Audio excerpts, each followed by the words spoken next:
Your Notre Dame live stream will begin soon. Thanks for watching.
Your Notre Dame live stream will begin soon.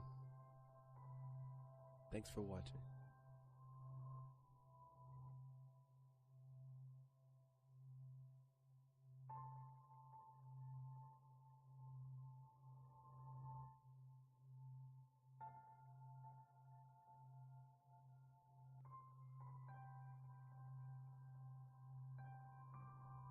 Your Notre Dame live stream will begin soon.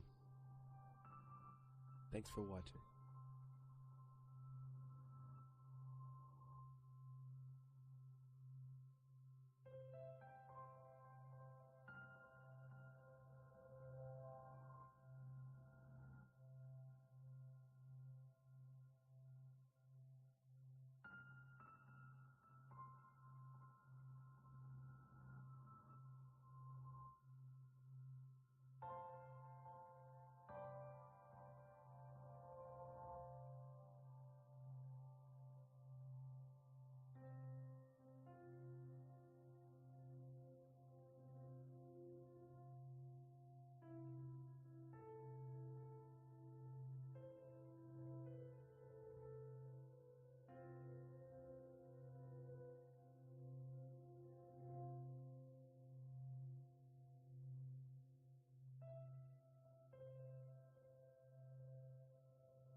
Your Notre Dame live stream will begin soon. Thanks for watching.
Your Notre Dame live stream will begin soon. Thanks for watching.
Your Notre Dame live stream will begin soon.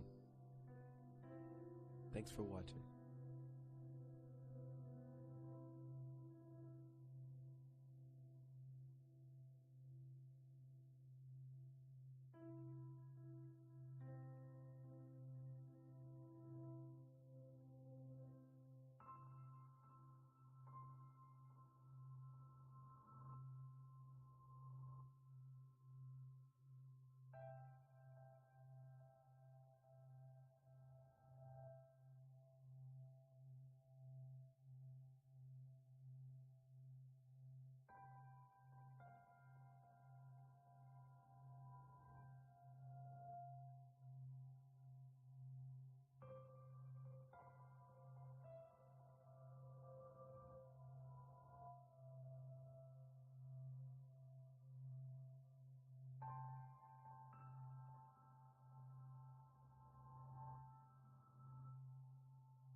Your Notre Dame live stream will begin soon. Thanks for watching.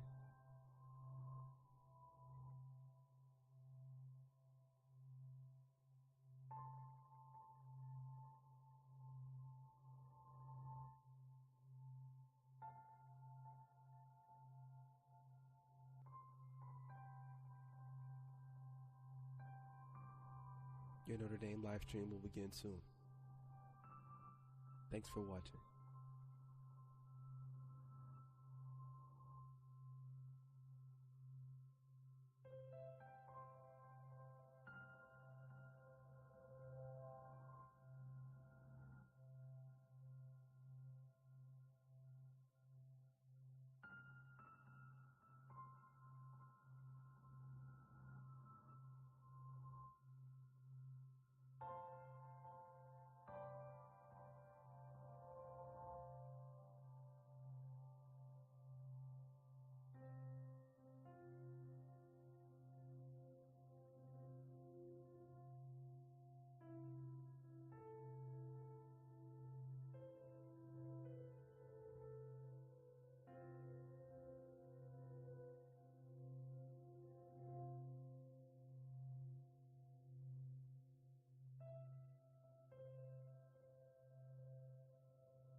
Your Notre Dame live stream will begin soon. Thanks for watching. But just all of the references,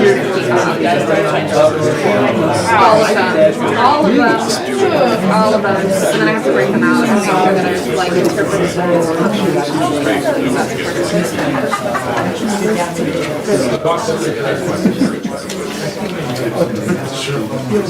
Well, welcome everyone.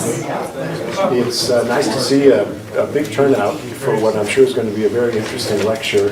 My name is Thomas Berman. I'm the director of the Medieval Institute and a professor of history here at Notre Dame. And it's a great pleasure for me to introduce a terrific scholar, but also someone I've known for a long time and consider a close friend as well. And it's great to have him be on campus to be able to meet not only with faculty but also with graduate students, and so it's a great thing for the Medieval Institute that we're able to have this series of events. And welcome to you people who are not in the room but are joining us from home as well. So our speaker tonight is Ryan Szpiech, who, and I want to dwell on this just a minute, who has a PhD in Spanish from Yale University, but he also has, and my eyes are of course drawn to this kind of thing, an MPhil in medieval studies from Yale as well. And one of the themes I want to draw out here while I'm introducing him is that he's a very interdisciplinary medieval studies kind of scholar in a couple of different ways at least. One way you can see this is his various departmental affiliations. He's now at the University of Michigan. He's a professor of Spanish, but also of Middle Eastern studies and of Judaic studies as well. This is partly because teaching Spanish language and literature for Ryan means all of the languages of Spain, medieval Spain: Spanish, Latin, Hebrew, and Arabic, and the other versions of Romance as well. That's one kind of interdisciplinarity that his career trajectory has shown. But it's also, there's a kind of a very interesting interdisciplinarity in the kinds of scholarship he does. On the one hand, he's very much a literary critic with a long background. In fact, he did much of a PhD, I think he told me once, at the University of Illinois in comparative literature before he went to Yale to study. So he's very much a literary critic, but a lot of his work is also engaged very much in intellectual history. So he seems to very ably combine those two things. And so I'm preaching to the choir here in many ways, to our Medieval Institute PhD students who are doing interdisciplinary work, but also to those students who happen to be in a department. I'm just raising that possibility of the value of interdisciplinarity. He has, in addition to taking on administrative roles at the University of Michigan, such as being the current director of the Center for Middle Eastern and North African Studies, he took on a very burdensome further kind of service role to the profession by being the editor for 10 years of Medieval Encounters, the sort of the premier journal that explores the connections between and interactions between Christians and Muslims and Jews in the Middle Ages. In addition to all of that, he is a terrific scholar with a long list of publications. He's perhaps best known for his book entitled Conversion and Narrative: Reading and Religious Authority in Medieval Polemic, published in 2013, and the winner of the La Coronica International Book Award for the best book in medieval Hispanic languages, literatures, and culture. But he's edited or co-edited 3 other collections of essays, as well as published many of his own on all kinds of fascinating topics. I just want to mention one here that I just love the title of: The Aura of an Alphabet, Interpreting the Hebrew Gospels in Ramon Martí's Dagger of Faith. Yes, indeed, Ramon Martí, and I won't go into this very far because it would never stop, amazing polemicist and apologist of the 13th century, actually translated parts of the Gospels into Hebrew, and Ryan has written the definitive work on it. So we're in good hands this evening, I think, and the work he's offering tonight is part of, he was telling me earlier today at lunch, a larger book project that I can't wait to see when it comes out. He'll be speaking to us this evening under the title In the Name of the Father, Translation and Anxiety in Medieval Castile, 1250 to 1369. Right.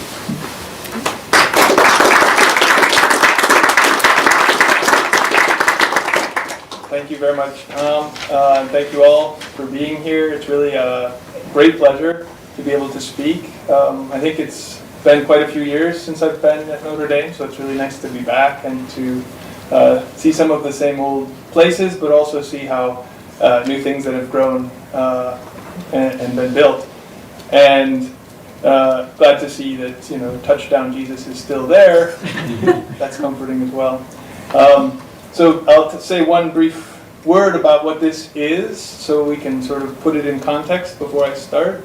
It's one of a couple things I'm working on, and this is part of a book that's been kind of brewing in different ways over many years, and I come and I work on it, and then I go and do something else, and then I come back and fiddle with it and go and do something else. So it's almost bloated at this point with possibilities, and I keep working through different strands to see if I like the way they go. So this is one possible strand, maybe, and it's one that I think can take a number of forms. But what I want it to do is to be both historical and theoretical. I want it to propose follow a trajectory concretely through historical texts, but I also have this idea about how we might spin that or interpret that. So it could go wrong in 2 ways, and maybe it'll only go wrong in one, hopefully neither, but I'm interested in how that affairs, because it really is, in a way, an attempt at interdisciplinarity. That is, reading what is really philologically, in a historical context, trying to map out how an idea about language, in particular Arabic, is received, but also how we might play with that idea and what that might mean in modern theoretical terms, and what that could actually do for us. And then there's the question of whether it's appropriate to mix these oil and water in this way. So I'd be interested to hear your thoughts on this, and also really understand that this is a bit playful in trying to see how far I can push this envelope. But the question of anxiety should be a red flag, that there's something not historical going on here, since what right do we have to talk about feelings like that when we're talking about the history of language? But I think that what I want to do is propose that we can ground certain concepts like that in words, philologically speaking. So we'll see if that's possible.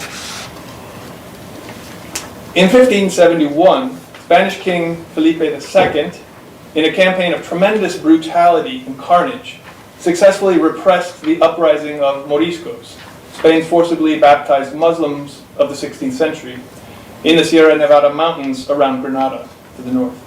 A rebellion had broken out some years earlier by the kings outlawing all aspects of culture associated with the Islamic past or with the Morisco present: dress, music, including musical instruments, food, clothing, food ways, such as sitting on the floor to eat your couscous, and, most interestingly to me, language, including speaking, reading, and writing Arabic, both language and script. At the very same moment, in the early 1570s, when the Spanish crown is also celebrating its victory over the Turks at Lepanto, down the river from Granada in the valley of the Guadalquivir, that arrives all the way to the south of Portugal, the final touches were being put in Seville on the royal chapel in its cathedral, a towering vaulted wonder built into this cathedral itself, which is itself a gargantuan 15th century structure erected over the course of 8 decades on the site of the former Almohad Mosque. The royal chapel is kind of a gilding on the lily of what is the largest Gothic cathedral in the world, and it was built to house the royal remains of the monarchs who had conquered or transformed Seville. Fernando III, now Saint Ferdinand, his son King Alfonso X, Ferdinand's wife Beatrice, Alfonso's mother, Ferdinand's great-great-grandson, King Pedro I, who himself built a royal palace next door, the Alcázar, as well as Pedro's lover, Maria de Padilla, their illegitimate child, and one of Pedro's illegitimate half-siblings, whom he had killed in his palace. All of them buried in the royal chapel. It's built to house Seville's royal dead and highlight at its center, behind the altar, where Mass is held twice a year, the tomb of Saint Ferdinand himself. And although it's now covered in Baroque ornamentation added upon Ferdinand's canonization in 1671, its medieval foundation was built by his son, Alfonso X, and it bears his epitaph in the languages of the realm: Hebrew, Latin, Castilian, and Arabic. Only a stone's throw from what is the royal palace today, or the royal chapel today, Pedro, who's also buried in this same spot, had decorations put on his palace in imitation of the Alhambra of Granada. This overlapping of events in the 1570s, that is the construction of the chapel, the destruction of Morisco culture, really, and as well as the victory over the Turks, poignantly raises an ironic confluence of ideas. That is, at the very moment that the Arabic language is being prohibited and the last gasp of Morisco independence is being crushed, paving the way really to the expulsion of the Moriscos and all people descended from the Islamic past in 1609, the chapel of the sainted king and his descendants was being erected on the site of a former mosque. And yet, this royal chapel and the royal palace were both inscribed with Arabic epigraphy, praising the kings in a language that was now, despite its grandeur and prominence, prohibited by law. Arabic epigraphy, materially indelible yet ideologically now being erased, persists here in the shadows of these monuments, in a way, I think, haunting them. It's this haunting, this idea that somehow in the background there's a specter of Arabic that I'd like to propose today. How Arabic might fit not only as a language or a script in the literature and monuments of these kings, but also as a symbol. Not a straightforward indexical symbol, but a paradoxical, maybe a Janus-faced, two-faced symbol, appearing both as a testament to conquest and spoliation, but also disappearing as a kind of ghost, left over from a half-unburied past. To read this double writing, this forward and backward, this ghost writing, we must read with different eyes than those of our ordered and forward-marching historiographical minds. We must read in a Janus-faced way, looking in two directions at once, maybe like in a dream. The story of Fernando's tomb, and later his construction and repurposing in the royal chapel, is that of a dream vision. In 1279, 27 years after King Ferdinand's death, Alfonso decided his parents should be entombed together. So he had the remains of his mother, Beatrice of Swabia, brought from her grave in Burgos to Seville, and had them put in the converted mosque, not yet a cathedral. This was before the mosque was torn down and the new building was built. Alfonso had both tombs put side by side in the converted mosque, and decided to honor his father's pious and noble deeds by erecting a statue of him to grace this royal tomb.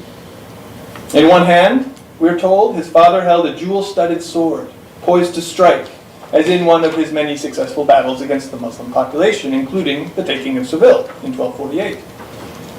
And on the other, his finger bore a golden ring, boasting a beautiful stone. Perhaps this was to signify the wealth brought to Castile through these military pursuits. And it happened, as we see here, a short time after this monument was completed, King Fernando appeared in a dream to the man who fashioned the ring on the statue, a goldsmith from Toledo named Jorge. And he told him, "Come quickly from Toledo. Tomorrow tell my son Alfonso to put the image of Holy Mary where my image is. Give her the ring, because I held my kingdom from her and from her beautiful son, and I am hers entirely." So the smith dashed from his bed, hastened from Toledo to Seville, and rushing to the monument, where he and the sacristan found to their astonishment that the ring he had fashioned was already on the statue of the Virgin that had miraculously appeared, instead of the statue of Fernando where it had been placed. He told this story of Jorge's dream to King Alfonso, and they all gathered in the mosque-turned-cathedral and praised King Ferdinand's memory together. Such is the story told in lyric song number 292 of Alfonso's collection of songs known as the Cantigas de Santa Maria, the songs or canticles of Holy Mary, a corpus of over 400 Galician Portuguese strophic songs recounting miracles of the Virgin. Like many of the stories in these cantigas, this anecdote offers details that give us insight into the larger story of Alfonso's life as king, which ran from 1252, shortly after the conquest of Seville, 1248, until his death in 1284. And it tells us not only of Christianity or of Castile, but of the legacy bequeathed to medieval Europe by hundreds of years of Muslim and Jewish life in Iberia. It tells of translation between Arabic, Hebrew, Latin, and Castilian. And it tells of the slow, painful political and cultural transfer of power from Western Islam to the burgeoning Castilian crown, or even if we take the long view, to the Spanish nation and empire. Alfonso's reign marked the central point in this long process of transfer, this translatio imperii that took place when the waning richness of Muslim Iberia infused the expanding culture of the Christians and their language with the spolia of their defeated cities and translated cultures. One scholar of these cantigas, Joe Snow, Pepe Nieves, commented that the varied content of the songs can tell us as much about who Alfonso really was as king as about the kind of king and person he really wanted to be. That is, his desire what he aspired to. So what can this story tell us? It's fair to say that much of what Alfonso wished to be was an imitation of his father. His interest in writing about his father is evident not only in this cantiga, but all through his corpus of writing and translation. It's clear from his earliest work, known as the Centenario, the Book of Seven, that Alfonso saw his father as a model for his own reign. And there's no surprise in that, really, I think. But if we zoom in a little on this book and on his fascination with his father, we might learn a little bit more. I mean, is it not significant here in this story that this is a story of a dead father? A father who comes back, like King Hamlet, to walk among the dreams of the living. Not to talk about the hereafter, but to make a request. Just like King Hamlet, Hamlet's father tells his son, the wrong man is wearing the crown. So here Ferdinand tells his son, through the ringmaker Jorge, that the wrong hand wears the royal ring. I believe there's a lot to consider here, so I'd like to work through these details as we might work through a dream, peeling back the onion layers of meaning in this narrative in a way that can give us historical details, but also symbols. My interest in the treatment of fatherhood and sonship and legitimacy, and really the way these relate with power, has to do with the feelings that this might have evoked in Alfonso and how these are manifest in texts and in monuments. So I'll propose that Alfonso's extensive literary projects, original compositions such as the cantigas, as well as law codes and many more things, and his translations from Arabic, his works of science, and his translations of Islamic texts, such as the Ascent of Muhammad, they're all guided not only by an intellectual interest, but by a policy of memorialization of his father. I'd like to argue that this policy not only expresses a politics of honor and propaganda, which really maybe isn't that surprising that he would be honoring his father at every turn. Sons did this. But really interestingly, that this was problematic, not only about honor, but also about a bit of unease. That is, his language and his monumentality belie a palpable angst. Alfonso expresses admiration for the Arabic sources that he's translating, just like he expresses admiration for his father, but he also seems to have a double attitude, praising and also undercutting what he's doing, doubting the validity or putting himself first at the same time as he's trying to offer praise. His Book of Seven, which I've mentioned, his unfinished Book of Seven, is one of a number of places where you see this double-faced attitude towards his father and also towards his Arabic sources. Cantiga 292 is another, and I'd like to point to a couple other examples in his writing, and I only have time for a few, but I'll take you through a couple examples in his histories, his history of Spain as well as his general history, in which we see a certain obsession with mapping out the origins of his legitimacy. I think this is, and this is the larger proposal of the book, this is a kind of double-faced attitude, you might say, that not only plagues and defines Alfonso's life as king, but continues in the kings that follow him. His son, as well as 2 or 3 generations on through the reign of Pedro I, who was the last king in this family line and was killed by his illegitimate half-brother in 1369. So these are the bookends of the story I'd like to tell. If we hold up the possibility that Alfonso's relation or his idea of his kingship and his ambition is structured maybe in a symbolic way like a language, we can read his entrance into the world of these symbols, a world of received power but also unrealized desire as king, as an entrance into the world of his father, the conqueror, Fernando III. One of the first and most fitting places we see this is in the Book of Seven, the Centenario, which is a very curious work because of its, first of all, it's a meditation on the number 7, so it's a bit tedious in that it's just offering list after list of things of 7, groups of 7. It's a bit like when you play the game set and suddenly everything looks like a set. Here, you read this book, then suddenly you start seeing groups of 7 everywhere. 7 people in this row, 7 books on that shelf. That's what he's doing over hundreds of pages. But he's also trying to talk about his connection to his father through the number 7. Thus, Alfonso says in the prologue, we set out to make this work complying with our father's order to obey him in all things. The core of this work was actually started by Fernando before Alfonso came of age as a law book in which legal norms were organized in groups of 7, based around the idea of 7 virtues and 7 vices, but here expanding out to many things of 7. The 7 ages of man, including childhood, adolescence, young adulthood, middle age, decline, old age, death. But then there are, of course, the 7 liberal arts. There are 7 heavens, 7 ages, 7 sins, 7 virtues, 7 days of creation, and we go on. 7, 7, 7.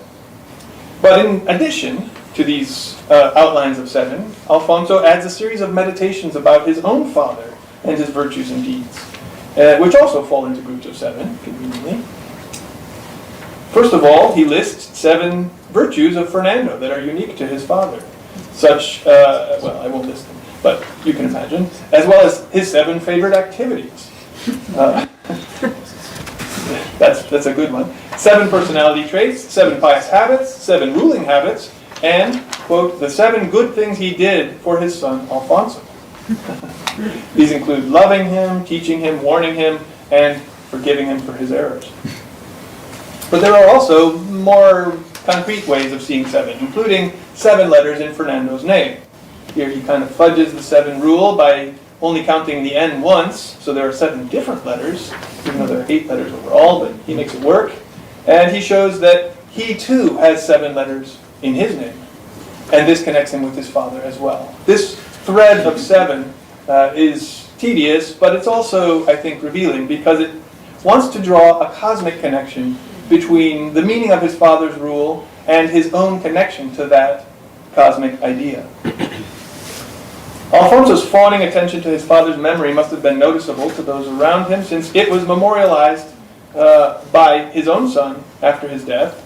This took place in a work that, like Fernando did in the Centenario, Alfonso started but left unfinished, and his grandson, worked on it.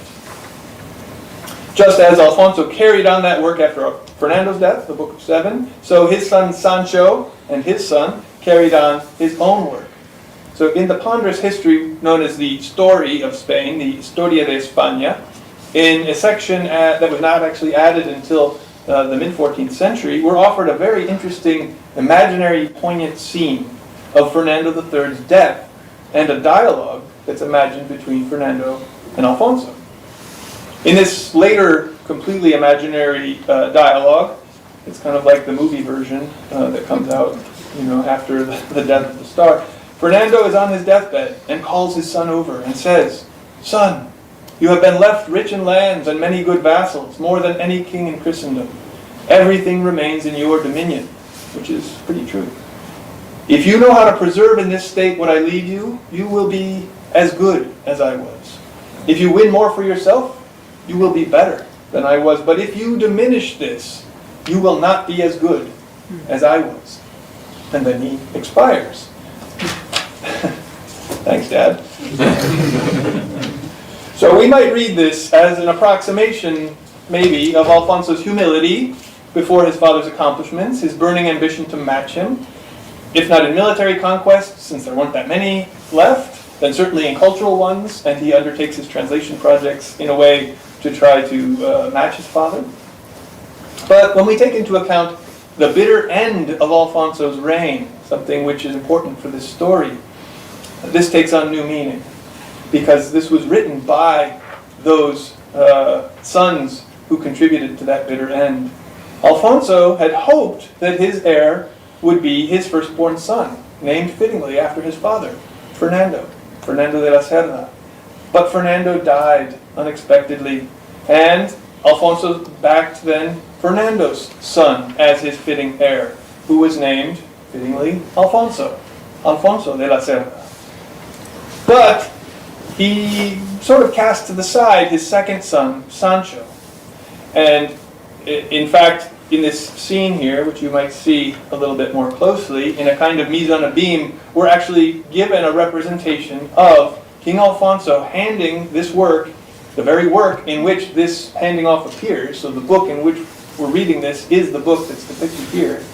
So it's kind of weird, inception moment. He's actually handing it to his son, his dead son, to show a staged bequest of power and authority.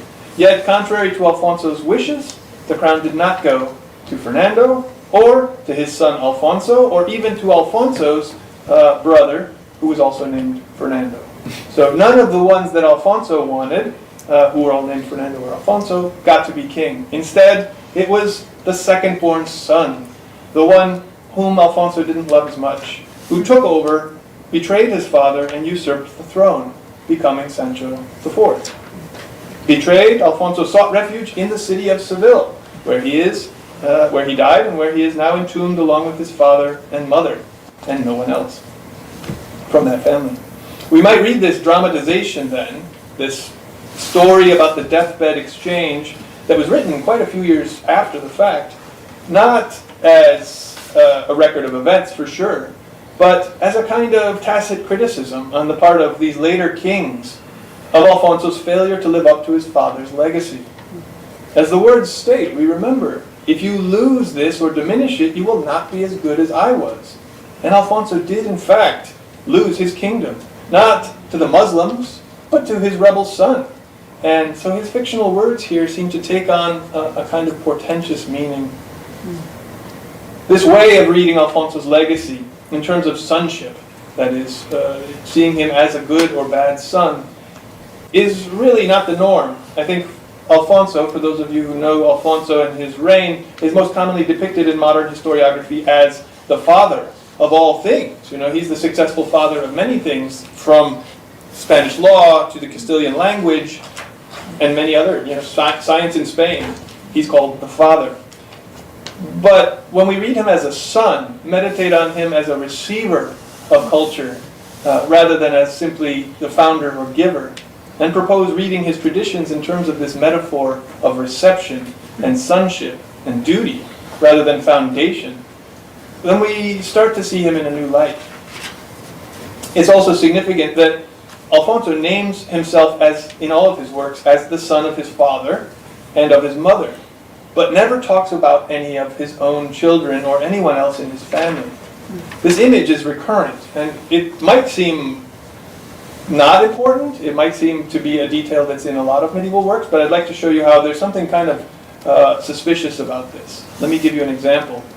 First of all, in the beginning of the work in which we see this handoff, for example, it says, here begins the story of Spain, which the noble King Alfonso, son of the noble King Fernando, and his mother Beatrice, wrote. And then he names himself as King Alfonso, son of Fernando. Something he does in every single one of his works.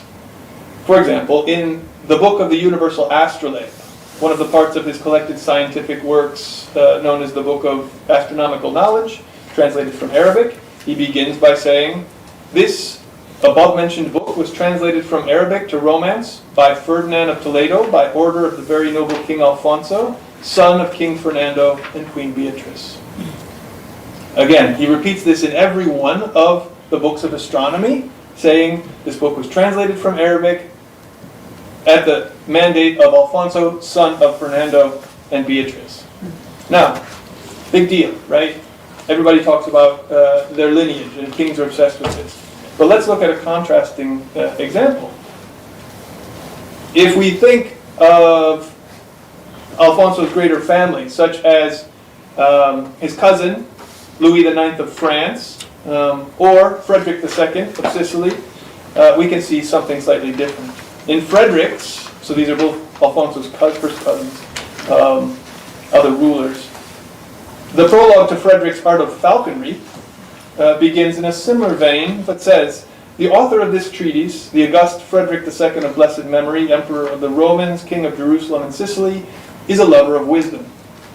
He directs his text to his illegitimate son Manfred, presenting himself as a father, but nowhere suggesting that he is also a son.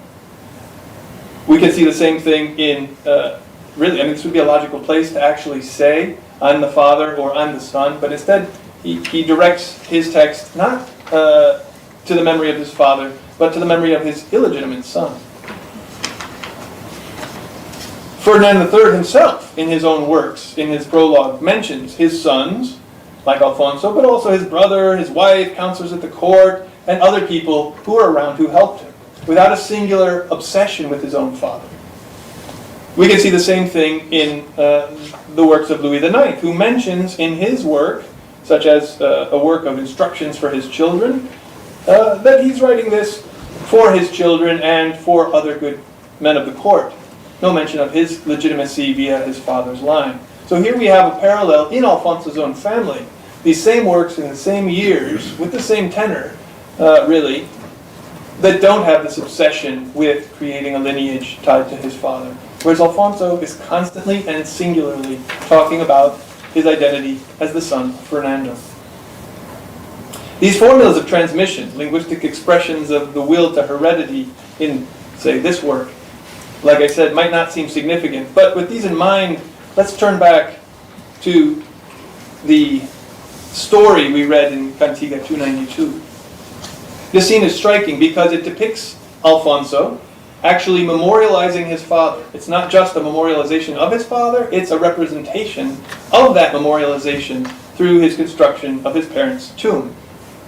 Reading the story through a kind of split lens or half lens, we can fixate on this ring, for example, and see a symbol of Fernando, on the one hand, making a token pledge to the Virgin, as Alfonso himself does in his cantigas, a kind of wedding ring of his desire to be her faithful troubadour. Alfonso says this in the beginning of his cantigas. I want nothing to do with real women of the world. I'm marrying the Virgin. She will be my one and only lady, and I will write troubadour songs for her. But the ring, we remember, was made in Toledo. And so it might also symbolize something else. More than just, say, a marriage to the Virgin, it's also a symbol of the cultural capital, inherited from Islam via the translation activity that took place in the area of Toledo after its conquest by the Christians. For all the triumphalism on display here, we might also detect a kind of ambivalence about this legacy in the story. Kind of a desire to push his father aside in the story of the ring and himself be the one who gets married. That is, it's Alfonso who proclaims his love for the Virgin many more times than Fernando. It's Alfonso who appears in the final image of this panel, or of this story, not Fernando. It's actually Alfonso who represents himself as being the one who's alive while his father fades away as a forgotten ghost. So this is, remember, not a chronicle of events in the Cantigas. This is a dream story. And so as a dream story, we might think of it in more than one way at once. So alongside the text of this story on a single folio, we also see the picture of the statue, the tomb of Fernando made by Alfonso, and this is a technique known as ekphrasis, right, in artistic terms. That is the depiction of visual monuments or other art forms in words. Such a gesture has a function, like in, say, Homer and his representation of Achilles' shield in the Iliad, right, of representing multiple periods of time in one space. Polytemporality fusing past, present, and future. So here, in this Cantiga representation, we have a kind of ekphrasis of the tomb, which is a real monument, remember. So we have an actual evocation of the father and a representation of the act of memorializing the father, as well as a depiction of the tomb itself. Alfonso does all of this himself. That is, he's the one who makes the statue. He's the one who makes the tomb. He's the one who makes the book that depicts these things. All of it represents him in the last panel. And this ekphrasis of the tomb and the ring is also an ekphrasis of himself. That is, he's representing himself, both visually and verbally, as kind of the heir of this miracle. And yet, we can say that Fernando's ghost haunts this story. He comes back, and Alfonso can't quite get rid of him. The representation is more significant when we remember this is a real act of real memorialization. It's not just a cartoon, right? There is a real tomb that Alfonso built, what I mentioned in the beginning. It's built in what was the former Mosque of Seville. We can still visit it today. In fact, it's open a couple times a year for Mass, and we can visit, in fact, the mummified corpse of Fernando in a glass coffin, still wearing his crown, and actually on his pillow, on which his head rests, you can also see Arabic embroidery. The inscription in Cantiga 292 is like the inscription under the tomb, written in 4 languages, praising Fernando as he who conquered all of Spain, who destroyed all of its enemies, who conquered the city of Seville, the head of all of Spain. And here, of course, the head, like Fernando's mummified head, is not just written as one type of head, as, say, cabeza, but it's also written in all 4 languages. Spain is not just written as Hispania or España, but also Sfarad and Al-Andalus. This monument is of capital significance in the history of the Castilian language, for sure, but it's also one of the most unique multilingual tombstones anywhere in the Mediterranean. That is, not just 2, not 3, but 4 languages. And as far as I know, it's the oldest, perhaps the only, representation of royal epigraphy in Castilian that is mixed with other languages. Here's a sort of depiction of the Hebrew and Arabic side of the tomb. But what's important about this as of a linguistic monument is that Romance does not stand alone, nor does it simply stand next to Latin. It stands alongside Hebrew and Arabic. There are a number of things that you can note about this concept. First of all, the concept of Castilian being an inscribed language is itself radical. At this point in time, Castilian has no business being on a monument of this political nature. Certainly not alongside classical languages. Castilian is barely a language of official government use, let alone a language that stands on par with Hebrew and Arabic. So this phenomenon of putting all 4 languages and including a very low, at this point, language, Castilian, is a phenomenon that Sheldon Pollock has referred to in a study of vernacular and Sanskrit inscriptions in pre-modern India as hyperglossia. That is, quote, the extreme superposition between 2 languages that local actors know to be entirely different in register. In this context, then, the first royal and Arabic Romance monument involves the elevation of the vernacular to be on the status of classical languages. A language that's inscribed, that is not just sharing the world with the Latin Christendom, but with a Semitic non-Latin Christendom as well.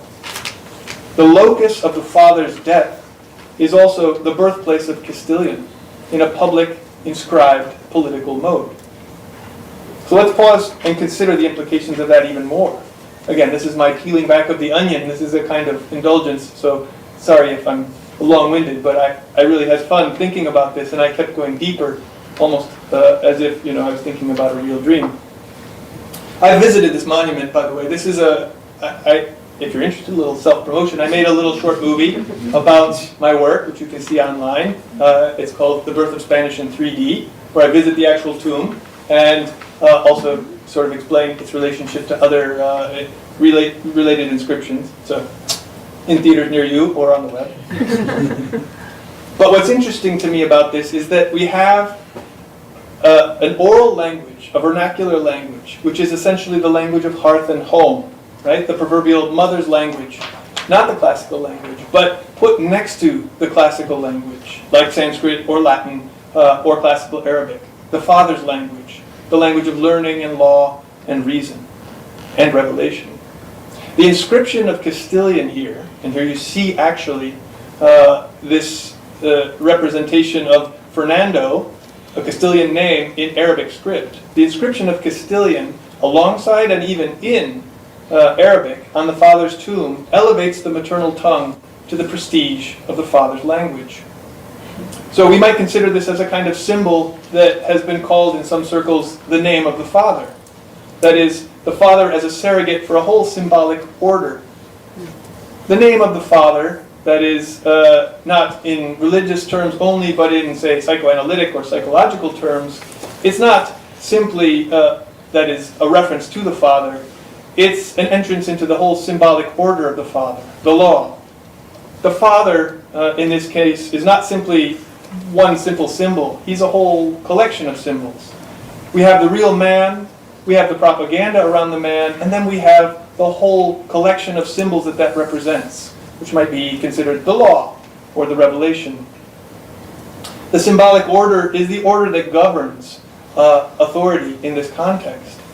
So we might imagine here that Alfonso is playing with this when he inscribes his father's name in multiple registers at the same time, both monumentalizing him, raising him up, but at the same time putting himself, the father of Castilian, in a prominent position. To think of it differently, maybe to put it in explicitly religious terms or Christian terms, this multiple father is almost like a trinity. So we can think of there being not just one, but multiple persons in the Godhead. The real Father, akin to, say, God the Father, is maybe unknowable, but perceivable through the power of the Holy Spirit, which could be maybe the imaginary Father. But this perception cannot really be understood or known until it's concretely incarnate in the Son, sort of akin to a symbolic Father. So Fernando's tomb is a kind of locus of this sort of triune conjunction. Mortal remains of a real Father are there, but they're also a spectacle, a symbolic spectacle, a holy relic of an imaginary Father. But also the tomb itself, by proclaiming the name of the Father as a giver of the law, as a conqueror of the city, becomes a token invoking the entire symbolic order of power in the realm.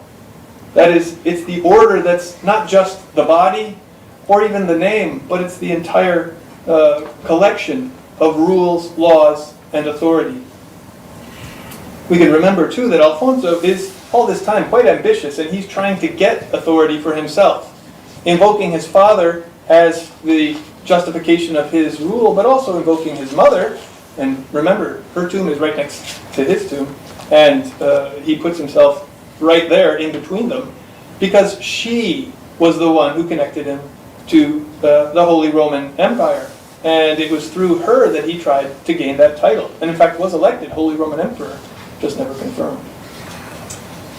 So when we think of this playful, or I want to see it as playful, symbolizing of different orders of power, that is, the actual father being turned into a symbol, but also being turned into a tool for Alfonso's own self-promotion, we can see it as kind of Alfonso really is the one who's on display here, not his father.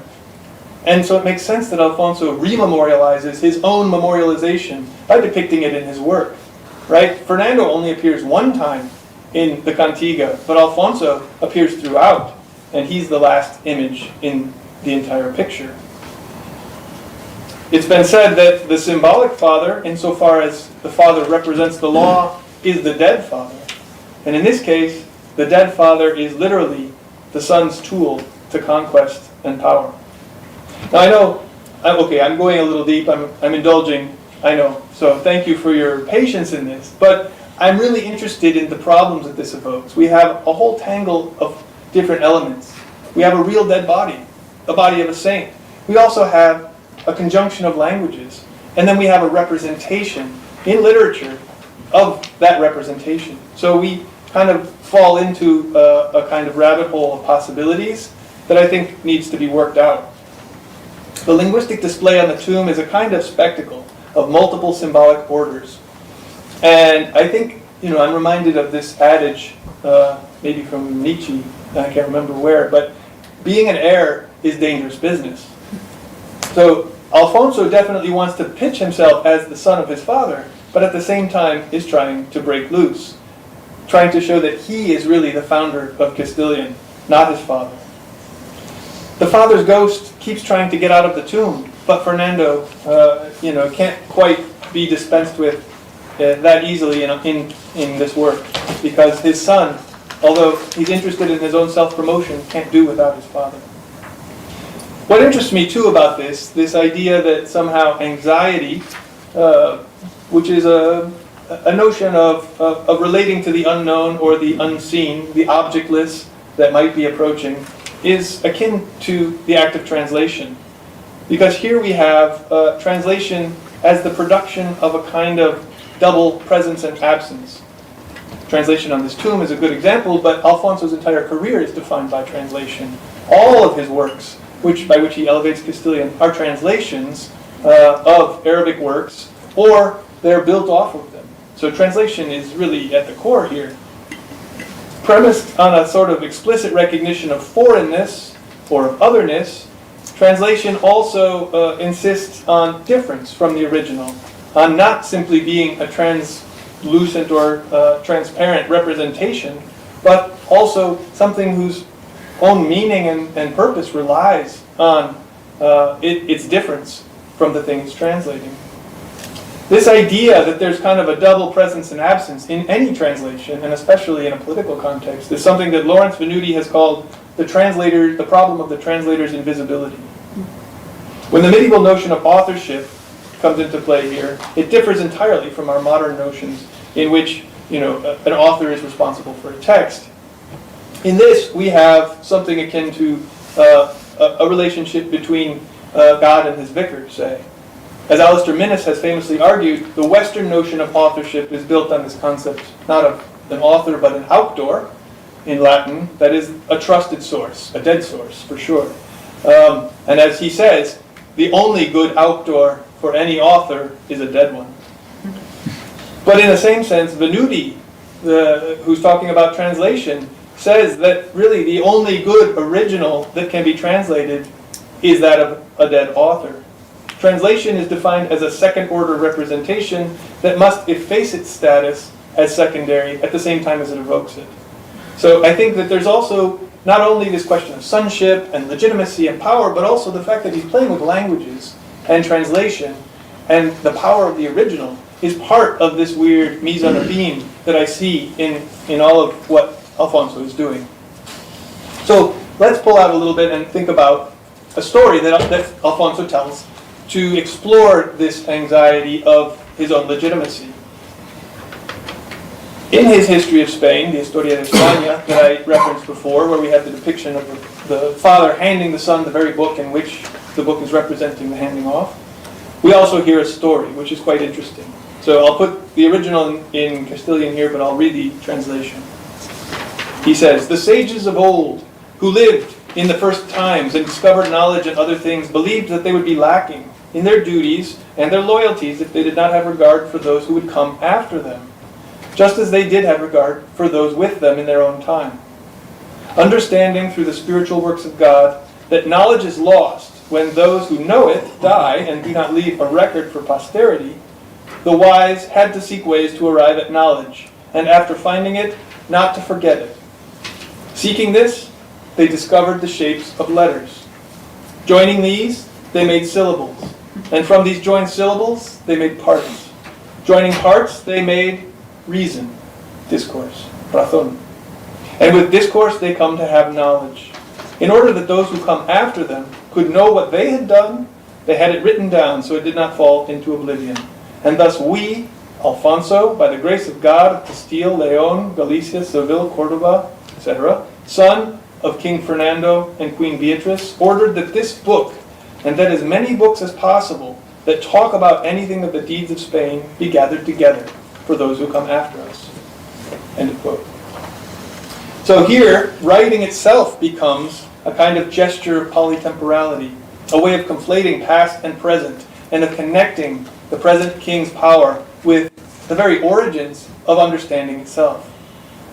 The origin of writing is really both a charitable act for posterity, something that good men do for those who come after out of a sense of duty, and it's also a way that Alfonso can legitimize himself as the heir of all of this important knowledge. Without comprehension of language, people lack reason, and knowledge perishes with the body. The foundations of Alfonso's reign are thus the very origins of understanding itself.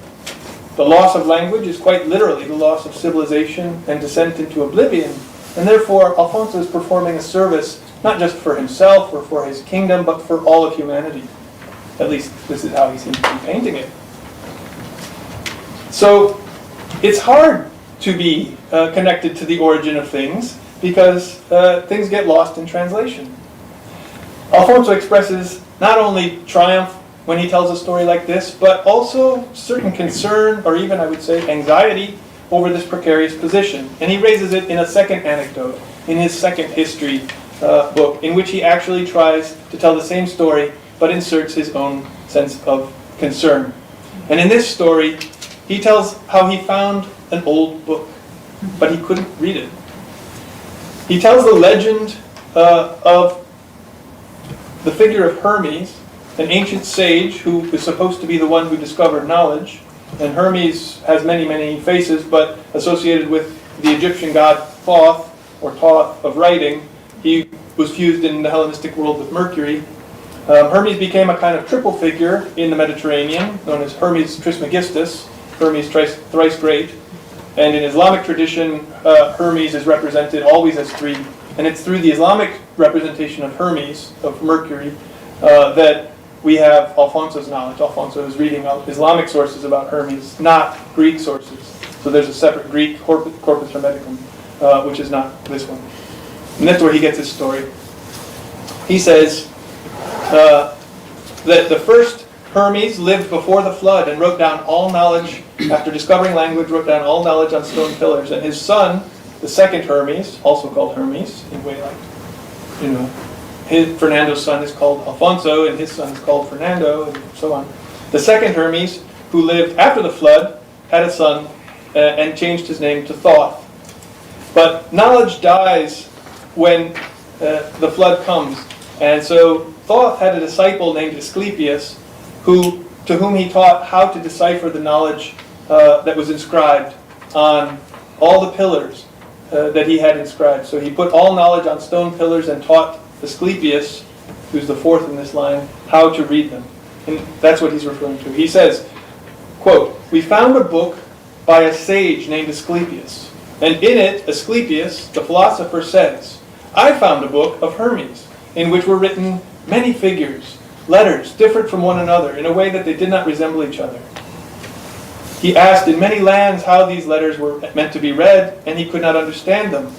He said," this is still the quote, but he switches from first to third, he, meaning Asclepius, said he could not find anyone to tell him the story or the sense of the figures in the book, except for a woman from the land of Chaldea, here Babylonia, who says that she was of the nature of the original giants.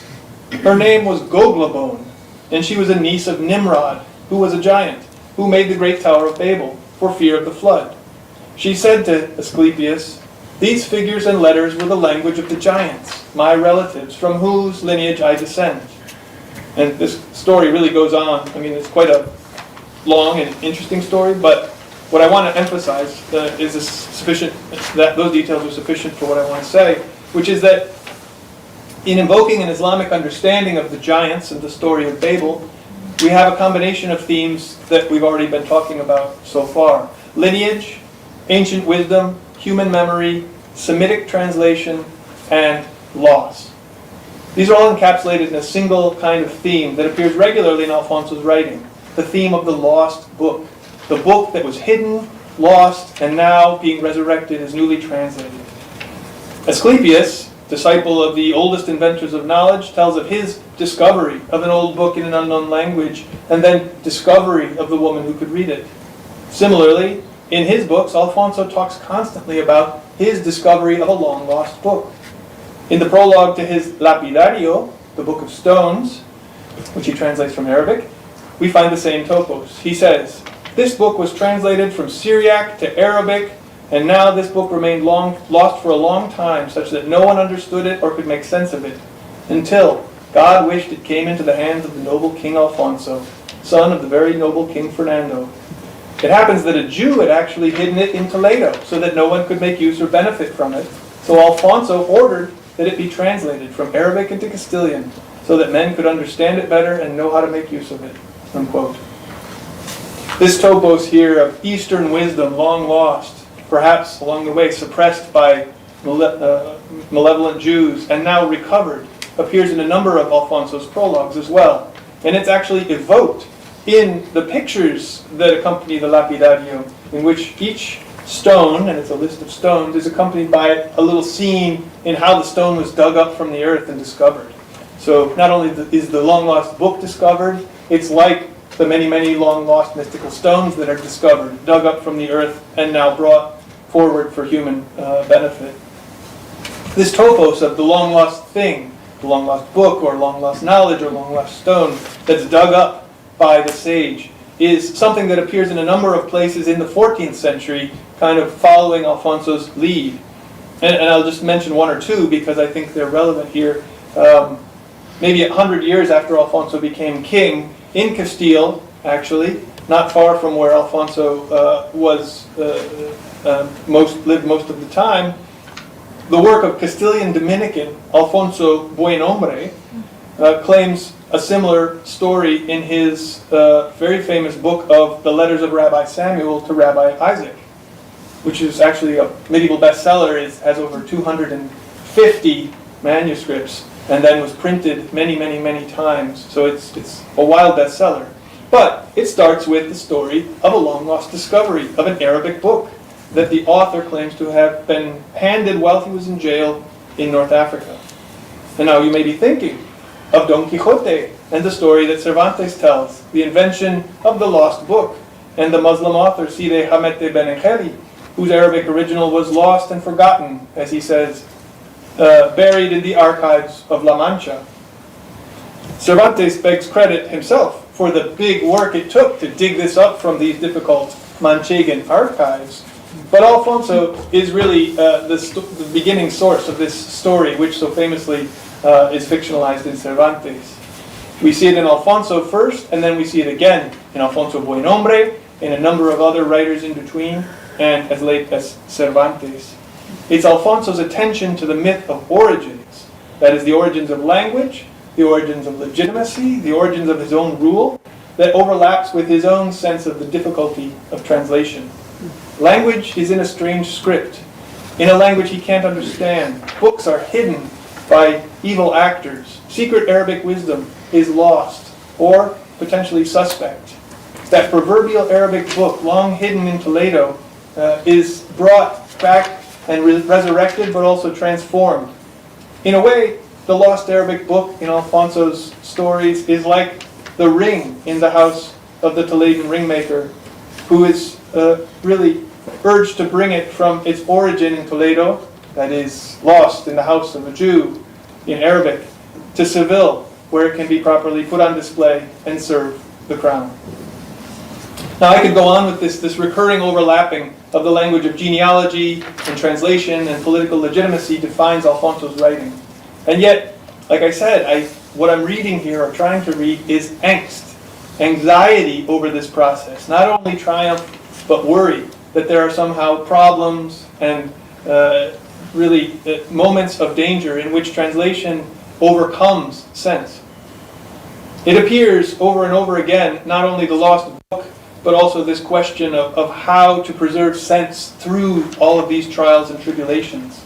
And I'd like to just offer one example, a really interesting story that I consider part of this tradition. If I'm proposing that Alfonso has this perspective, I'm also thinking that it sets the pattern for about 100 years of Castilian thought, in which Arabic represents both a temptation and a danger, a source of knowledge and wealth and legitimacy, but also a source of confusion, illegitimacy, and self-contradiction. And we see this in a number of works represented in Castilian over the course of 1 century, including the book of the Knight Sifar, which itself claims to be a translation from Arabic, although this is too a topos again. It says it's written in Toledo based on an Arabic original shortly after Alfonso X's death. And here I can't tell if life is imitating art or art is imitating life. It tells the story of a knight who is trying to overcome an ancient curse on his lineage. One of his ancient great-grandfathers sinned, and therefore he cannot be a great knight because his horse dies. every 12 days. So he can't really ride a horse. And if you can't ride a horse, you can't be a knight. So here we have the knight Sifar trying to resurrect his lineage through nobility and virtue. But he's dogged by problems, including temptations of the flesh, but also bad sons. So the one story I'll tell you is the story of his second son. And again, it's important that it's the second son. He has a very good first son, but it's always the second son that ruins the line. You know, we don't have to look far, look to the news. Which son is it that just published his memoir that's causing great pain for the British monarchy? It's not the first one. So this is the perennial theme. But in this book, the knight Sifar, Roboam, is the second son, who goes off on adventures to find his fortune. And he tries to break away from his father's legacy, but continually has to invoke his father's name to get passage. So he's both invoking his father, but also dissing his father whenever he can.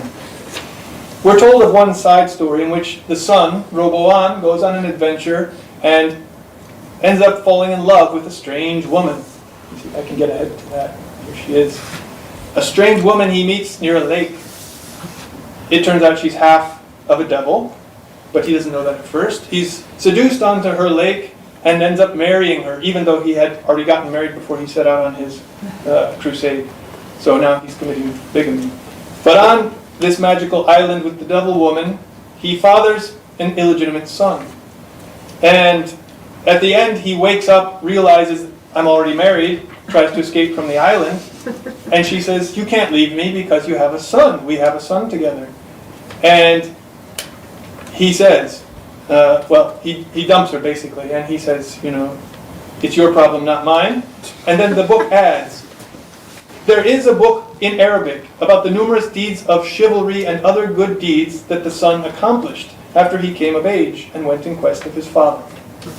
So perhaps this too is another book lost in the archives of La Mancha, one of these books that will someday be resurrected and translated by a future king.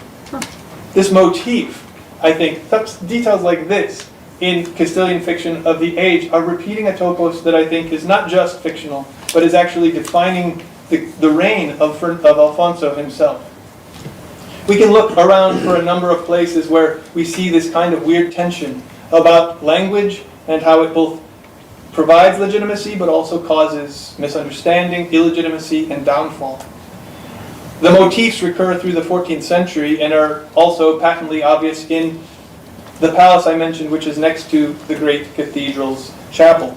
This palace, constructed by Pedro, who's the great-great-grandson of Fernando, is inscribed, of course, on the front in Arabic.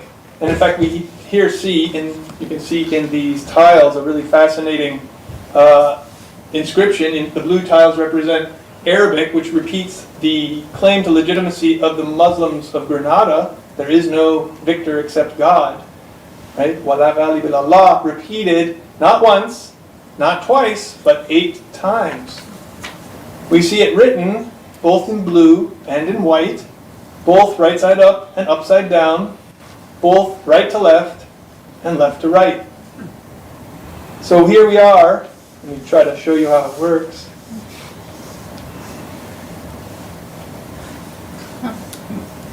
But flip it over and focus your eyes like a magic eye on the white, and the same thing happens. So here we have, there is no victor except God, written 8 times on the front of the Christian Castilian palace.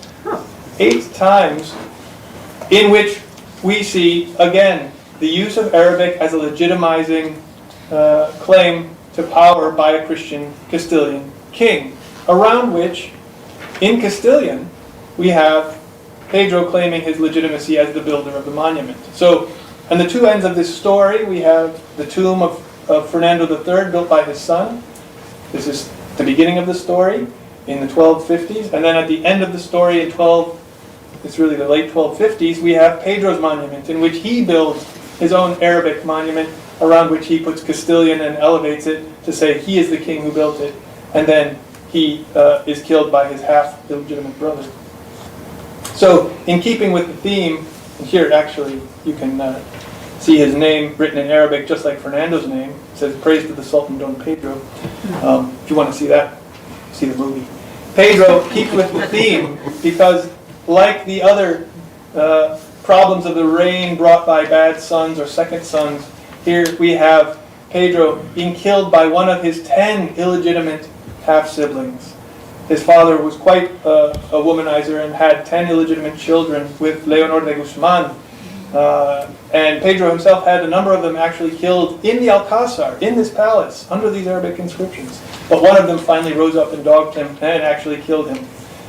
So we might see in this kind of final defeat at the hands of the illegitimate half-brother a sort of return of the repressed in the form of a half-blood prince.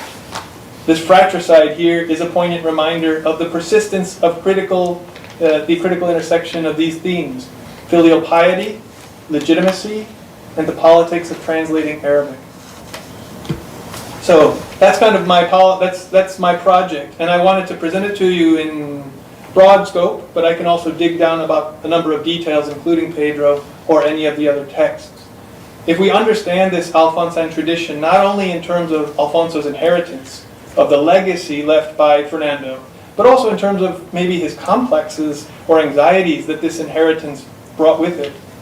If we want to read Alfonso not only as a father of new things, but also as a sort of anxious or overwhelmed son, and we see his sons and grandsons as carrying on his original anxiety, we might reimagine the standard teleological narrative of Spanish history and narrative as one that leads naturally to legitimation and the consummation of Alfonso's reign in empire. There's a lot of tension at the heart of this empire. Conjuring the ghost of Arabic in this story, we might see the past in a new light, not through the propaganda like in the 1570s, in which we have a fever dream of prohibition and erasure of Arabic, but seeing backwards through Alfonso's eyes, anxious eyes. We might also think like Cervantes did, looking in the archives of La Mancha with a playful sense to rediscover that old Toledan book, lost in obscurity, lost so long in a script long forgotten, but waiting for us to read it anew. Thank you.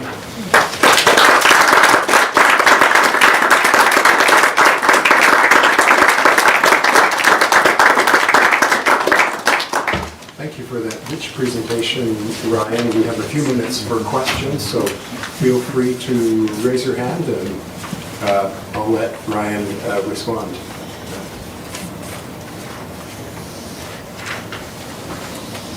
So, do you think he could be seeing his books, his intellectual work, as his legacy, like they're his kids? That's how I really want to develop an idea like that. And also, not just that, but that Arabic represents a kind of hard to pin down sort of source. That is, it's like almost like an adopted child. It's not really legitimate, and yet it has all kinds of legitimizing power. That is, it represents prestige, it represents intellect, it represents science, and yet at the same time, it's not legitimate in the sense of what Minnis calls a good author. You know, there are two factors that Minnis defines as defining the outdoor: inherent worth and authenticity. So that is authenticity in the sense it can be traced back in time to something authentic, but inherent worth is the Christian side. It has to actually say something of worth and things that people affirm ideologically.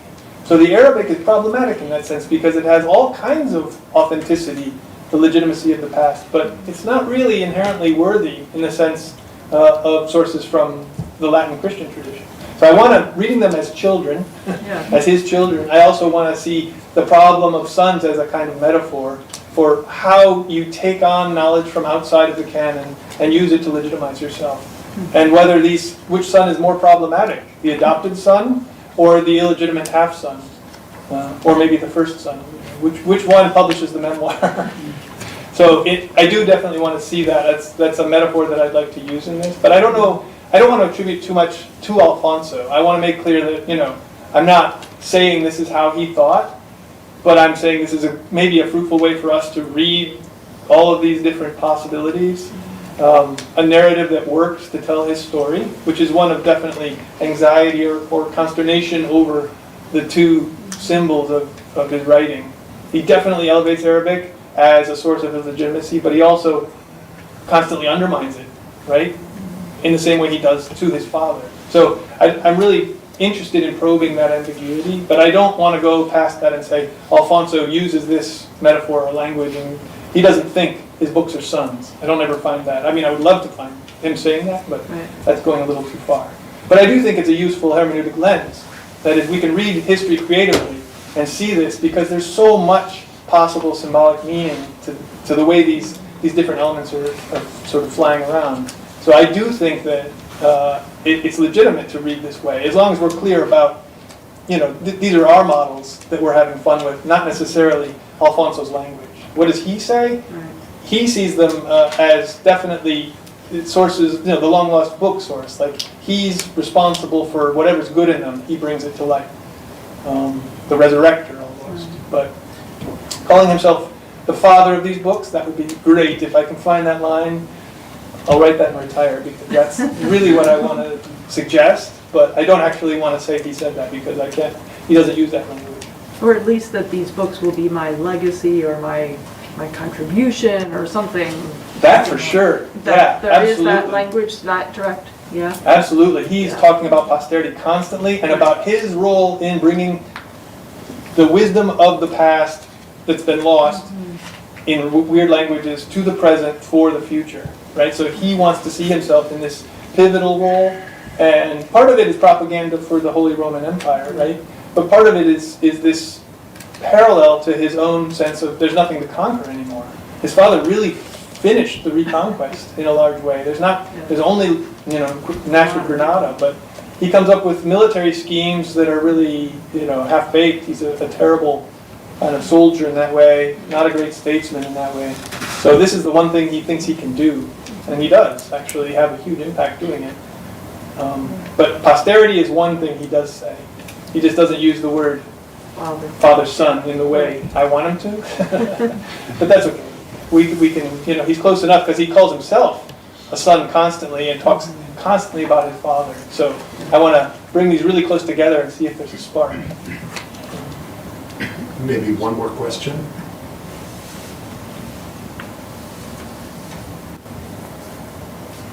If not, well, please join me in thanking Professor Szpiech for a wonderful lecture.